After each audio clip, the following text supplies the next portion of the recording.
రాష్ట్రంలో వాతావరణం అంతా ఒక్కసారిగా చల్లబడింది. అసలు ఎందుకు ఈ పరిస్థితి? ఒక హైదరాబాద్‌తోనే ఇలా ఉందా? మొత్తం రాష్ట్రంలో అన్ని జిల్లాల్లో ఏ విధంగా ఉంది పరిస్థితి? ఇదే అంశంపై మనతో మాట్లాడడానికి వాతావరణ శాఖ సీనియర్ ఆఫీసర్ శ్రీనివాస్ ఉన్నారు. సార్ ఏంటి ఒకేసారి ఎండల నుంచి రాష్ట్ర ప్రజలకు ఉపశమనం ఇచ్చిందనుకోవచ్చా ఎట్లా?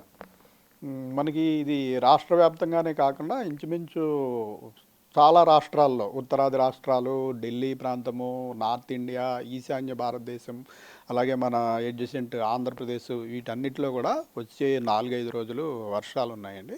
దీనికి కారణం ఏంటంటే మనకి జనరల్గా వేసవికాలంలో ఇవి ప్రీ మాన్సూన్ షవర్స్ అంటాము. అంటే మనకి ఈ వేసవికాలంలో రెగ్యులర్గా టెంపరేచర్స్ పెరుగుతూ పోయినప్పుడు ఈ ఉష్ణోగ్రతలు డిఫరెంట్ ఏరియాస్ మధ్యన ఉన్న ఉష్ణోగ్రతల డిఫరెన్స్, అలాగే ఇతర వాతావరణ మార్పుల వల్ల మనకి ఉపరితల వాతావరణంలో సైక్లోనిక్ సర్క్యులేషన్స్, ట్రఫ్స్, ఈ ద్రోణులు ఇటువంటివి ఏర్పడతాయి. ఇవి ఏర్పడినప్పుడు మనకి తూర్పు దిక్కున బంగాళాఖాతం ఉంది, అలాగే పశ్చిమాన అరేబియన్ సముద్రం ఉంది. ఈ రెండింటి నుంచి మనకి తేమగాలులు వేడిగా ఉన్నటువంటి ఈ భూభాగం మీదకి ప్రవేశించినప్పుడు ఈ వేడిమి వల్ల మనకి మధ్యాహ్నం సాయంత్రం సమయంలో క్యూములోనింబస్ మేఘాలు ఏర్పడి ఉరుములు మెరుపులు ఈదురుగాలులతో కూడిన వర్షాలు ఇట్లా 2-3 రోజులు పట్టడం అనేది మనకి ఈ సమ్మర్ సీజన్లో ప్రతి నెలలోనూ 2-3 పర్యాయాలు ఇట్లా జరుగుతూ ఉంటుంది. ఆ రకంగానే ఇప్పుడు నిన్నటి నుంచి మనకి రాష్ట్రంలో ఈ ఎఫెక్ట్ చూస్తున్నాము. మరొక 4 రోజులు కూడా మనకి రాష్ట్రంలో ఇలా కొనసాగే అవకాశం ఉంది. వర్షాలకు సంబంధించి కూడా వాతావరణ శాఖ ఇప్పటికే కొన్ని జిల్లాల్లో వర్షాలకు సంబంధించి సూచనలు కూడా ఇచ్చింది. సో ఏ జిల్లాలో వర్షపాతం ఎట్లా ఉంది చెప్తారా సార్?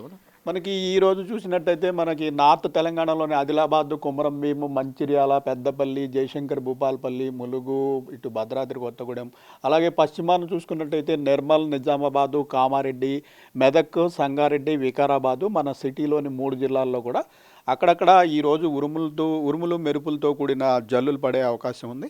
రేపు చూసుకున్నట్టయితే మన సెంట్రల్ తెలంగాణలోని కూడా మరొక 2-3 జిల్లాలు యాడ్ అయ్యి రేపు కూడా పడే అవకాశం ఉంది. అయితే ఎక్కువ ఇంటెన్సిటీ మనకి 18-19 తారీఖులు ఈ నెల 18-19 తారీఖులు, అంటే ఈ రోజు నుంచి 3-4 రోజుల్లో ఇంచుమించు రాష్ట్ర వ్యాప్తంగా అన్ని జిల్లాల్లోనూ ఎక్కడో అక్కడ ఈ ఉరుములు మెరుపులు జల్లులు ఈదురుగాలులతో కూడిన వర్షాలు పడే అవకాశం ఉన్నందువల్ల మనం 18-19 తారీఖులో అన్ని జిల్లాలకి ఎల్లో అలర్ట్ పెట్టడం జరిగింది. ఎంత వర్షపాతం అన్ని జిల్లాల్లో ఉంటుందని చెప్పారు? 18-19 ఎంత వర్షపాతం నమోదవుతుంది? అంటే లైట్ మోడరేటా లేకపోతే? మోడరేట్ రెయిన్ అంటే అప్ టు 7 సెంటీమీటర్స్ వరకు మోడరేట్ రెయిన్ అండి. 7 సెంటీమీటర్లు దాటి 12 సెంటీమీటర్ల లోపు ఉంటే మనం హెవీ రెయిన్గా పరిగణిస్తాము.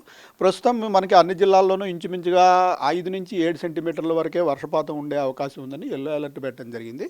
అయితే ఈ 18-19 తారీఖుల్లో మనకి కొంచెం ముందుకు పోయిన తర్వాత రేపు పరిస్థితిని గమనించిన తర్వాత ఎక్కడైనా హెవీ రెయిన్ ఉంటే మనం వార్న్ చేయడం జరుగుతుంది. ప్రస్తుతం మటుకు ఈ ప్రాంతంలో ఈ మోడరేట్ రెయిన్ అయినప్పటికీ ఉరుములు మెరుపులు జల్లులు ఈదురుగాలుల వల్ల నష్టం ఎక్కువ ఉండే అవకాశం ఉంది. ముఖ్యంగా 18-19 తారీఖుల్లో ఈదురుగాలుల వేగం 40-50 కిలోమీటర్లు, కొన్ని చోట్ల గంటకి 60 కిలోమీటర్ల వేగంతో కూడా గాలులు వచ్చే అవకాశం ఉంది. ఈ గాలుల వల్ల చాలా ప్రాంతాల్లో మనకి పంట నష్టం కానీ ఆస్తి నష్టం కానీ జరిగే అవకాశం ఉంది.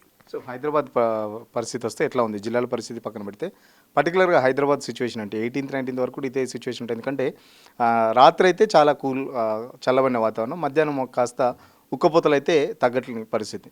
మనకి హైదరాబాద్లో కూడా రాగల 4 రోజులు మనం వర్ష సూచన చేయడం జరిగింది.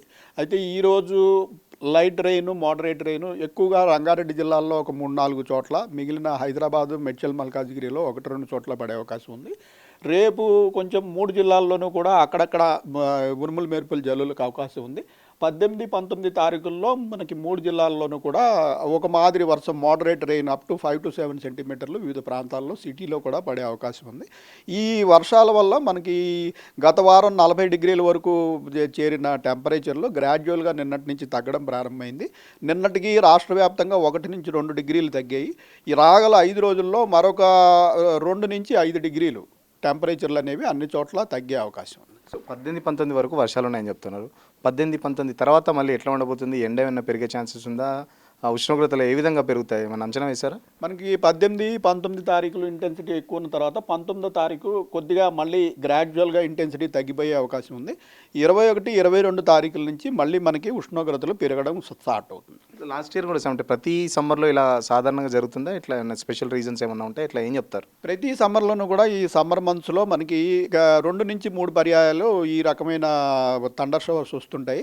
మన 2025 మంత్లో చూసుకున్నట్టయితే మే నెలలో ఒకదాని తర్వాత ఇటువంటి సిస్టమ్స్ రావడం వల్ల మే నెలలో పూర్తిగా మనకి అసలు వేసవికాలం ఎఫెక్ట్ లేకుండా పోయింది సంగతి కూడా మనం చూసాం. ఈదురుగాలని చెప్తున్నారు. ఇప్పుడు అసలే మామిడి పంట కోతకొచ్చే టైము. సో రైతులకు ఏమైనా ఎలాంటి సూచనలు చేశారు? గవర్నమెంట్కి ఏమైనా ఇన్ఫర్మేషన్ ఇచ్చారా? ఎట్లా మనం ఈ గత 3-4 రోజులు బట్టి కూడా ఈ ఎల్లో అలర్ట్స్ ఈ జిల్లాలకి ఈ సమాచారాన్ని అంతా అగ్రికల్చర్ డిపార్ట్మెంట్కి, ఈ అగ్రికల్చర్ సంఘాల వారికి ఇవన్నీ మనకి చాలా వాట్సాప్ గ్రూపులు ఉన్నాయి. రైతుల సంఘాలు వాళ్ళందరికీ రెగ్యులర్గా పంపించడం జరుగుతుంది ఈ అలర్ట్స్. అట్లాగే మన డిజాస్టర్ మేనేజ్మెంట్ అథారిటీస్, జిల్లా కలెక్టర్లు, ఎస్పీలు వీళ్ళందరికీ కూడా మన అలర్ట్లు రెగ్యులర్గా పోతూనే ఉంటాయి. మెయిన్గా ఇప్పుడు ఈదురుగాల వల్ల ఎక్కువ నష్టపోయే అవకాశం ఉంది. దానికి తోడు ఇప్పుడు పంట కోసి చాలామంది ఆరబెడుతుంటారు. ఈ వర్షాలు ఏంటంటే మనకి మధ్యాహ్నం వరకు బాగా ఎండ కాసిన తర్వాత సడన్గా 1 గంట 2 గంటల్లో వాతావరణం మారిపోయి మనకి ఈ ఉరుములు మెరుపులు జల్లులు వస్తుంటాయి. దీనివల్ల మనం గత సంవత్సరాల్లో కూడా చూసాము, బాగా పంట పండిందంతా ఆరబెట్టుకున్న వాళ్ళు మొత్తం పంట కోల్పోయిన పరిస్థితులు ఉన్నాయి. అందుకని ఇటువంటి రైతులకి హెచ్చరించేది ఏంటంటే, బాగా ఎండ కాస్తోంది ఏమీ కాదులే అని ఉండకుండా మధ్యాహ్నం 1:30-2 గంటల సమయంలో అప్రమత్తంగా ఉండి ఏమాత్రం ఈదురుగాలి కానీ ఇటు గాలి దుమారం కానీ వంటి సూచనలు కనిపిస్తే వెంటనే పంటని జాగ్రత్త పరుచుకుని ఇది చేసుకుంటే పెద్దగా ప్రాబ్లం ఉండదు. సో చూస్తున్నారు కదా, చాలా వరకు మొత్తం ఈ ఎల్లో అలర్ట్ ఏదైతే ఇచ్చారో ఎల్లో అలర్ట్లో మొత్తం వర్షం పడుతుందని చెప్పొచ్చు. ఈ గ్రీన్ కలర్కి సంబంధించి అదైతే డ్రై ఏరియా అని చెప్పుకోవచ్చు. సో 18, 19 వరకు సిచ్యువేషన్ ఇట్లాగే ఉంటుందని చెప్పేసి చెప్తున్న పరిస్థితి. సో రైతులకు కూడా ఇప్పటికే మేము ఆల్రెడీ సూచన చేసాం. ఎందుకంటే పంట కోతకొచ్చే టైము చాలామంది రోడ్ల మీద వడ్లు కానీ లేకపోతే సంబంధించి ఆరబెట్టుకుంటుంటారు. ఎండ బాగా కొడుతుంది కదా, వడ్లు ఎండబెట్టుకోవచ్చు అనే ఉద్దేశంతో చాలామంది రైతులు కూడా రోడ్ల మీదనే వడ్లు ఆరబోసుకుంటున్న పరిస్థితి. సో రైతులు ఎట్టి పరిస్థితుల్లో అలాంటి పనులు చేయొద్దు. ఖచ్చితంగా ఎండ బాగా కొడుతుంది అని చెప్పేసి మీరు రోడ్ల మీద వడ్లు ఆరబోసుకుంటే ఒక్కసారిగా 1-2 గంటలు వర్షం కురుస్తుంది. కాబట్టి లాస్ట్ ఇయర్ ఇదే పరిస్థితి వచ్చి చాలామంది రైతులు కూడా పంట నష్టపోయారు. చేతికి వచ్చిన పంట కూడా నష్టపోయిన పరిస్థితి. మరో పక్కన మామిడి సంబంధించి కూడా మామిడి సీజన్కి సంబంధించి కూడా ఇప్పుడే కాయలు కూడా దిగుబడి కాయలు కూడా పంట చేతికి వచ్చే టైంకి సో ఈదురుగాలు కూడా గంటకి 40-50 కిలోమీటర్ల వేగంతో ఈదురుగాలు కూడా వస్తాయని చెప్పేసి చెప్తున్న పరిస్థితి. సో రైతులు చాలా జాగ్రత్తగా ఉండండి. ఎందుకంటే చాలా కాలం కష్టపడి మీరు పంట చేతికి వచ్చే టైంకి పంట నష్టపోద్దని చెప్పేసి వాతావరణ శాఖ అధికారులు కూడా చెప్తున్న పరిస్థితి. ఇంకొక 4-5 రోజులు రాష్ట్రంతో పాటు హైదరాబాద్లో కూడా చాలా కూల్ వెదర్ అయితే ఉంటుంది. ఈ 19th తర్వాత ఏదైతే 18th, 19th ఓవరాల్గా స్టేట్లో మోడరేట్ రైన్స్కి అయితే మేము ఎల్లో అలర్ట్ ఇచ్చాము. సో మోడరేట్ రైన్స్లో భాగంగా దాదాపు 7 సెంటీమీటర్ వరకు వర్షం పడుతుంది. ఇంకా భారీ వర్షాలు ఏమైనా ఉంటే మున్ముందు దానికి సంబంధించి ఇన్ఫర్మేషన్ కూడా వాతావరణ శాఖ ఎప్పటికప్పటికి ఇటు గవర్నమెంట్తో పాటు అటు రైతు సంఘాలకు కూడా ఎప్పటికప్పటికి ఇన్ఫర్మేషన్ ఇస్తున్నాం. సో అందరూ జాగ్రత్తగా ఉండండి. సో కూల్ వెదర్ని సమ్మర్లో ఎంజాయ్ చేయండి అని చెప్పేసి కూడా చెప్తున్న పరిస్థితి. ప్రతి సమ్మర్లో ఇది చాలా సాధారణంగా వస్తుంది. లాస్ట్ ఇయర్లో పోలిస్తే మేలో దాదాపు మే మొత్తం చాలా కూల్గా ఉన్న పరిస్థితి. బట్ ఇది మార్చిలో వచ్చింది కాబట్టి ఇది చాలా సర్వసాధారణ విషయం అని చెప్పేసి వాతావరణ శాఖ ఆఫీసర్ చెప్తున్న పరిస్థితి. వీడియో జర్నలిస్ట్ సతీష్తో సురేష్ తెలుగు కోసం వెదర్ ఆఫీస్ నుంచి. అసలైన తొలి వెలుగు. ఫాలో వాట్సాప్ @తొలి వెలుగు అఫీషియల్.